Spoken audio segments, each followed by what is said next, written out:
இதுவரை தமிழ்நாட்டில் நீங்கள் யார் யாருக்கும் வாய்ப்பு கொடுத்தீர்கள்?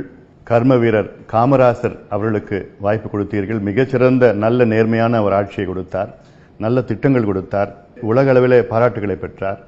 பிறகு ஒரு அறிஞருக்கு வாய்ப்பு கொடுத்தீர்கள், பிறகு ஒரு கலைஞருக்கு வாய்ப்பு கொடுத்தீர்கள், பிறகு ஒரு நடிகருக்கு வாய்ப்பு கொடுத்தீர்கள், பிறகு ஒரு நடிகைக்கும் வாய்ப்பு கொடுத்தீர்கள். முதல் முறையாக ஒரு மருத்துவருக்கு வாய்ப்பு கொடுங்கள், ஒரு படித்தவருக்கு வாய்ப்பு கொடுங்கள், ஒரு இளைஞருக்கு வாய்ப்பு கொடுங்கள்.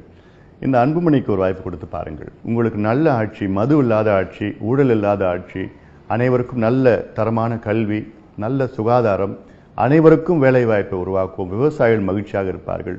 குடிசைகள் இல்லாத ஒரு தமிழகத்தை உருவாக்குவோம். குப்பை இல்லாத தமிழகத்தை உருவாக்குவோம். 24 மணி நேரம் மின்சாரம் உங்களுக்கு கொடுப்போம். உங்கள் வீட்டுக்கு குடிநீர், பாதுகாக்கப்பட்ட குடிநீர் அனைவருக்கும் தினமும் கொடுப்போம்.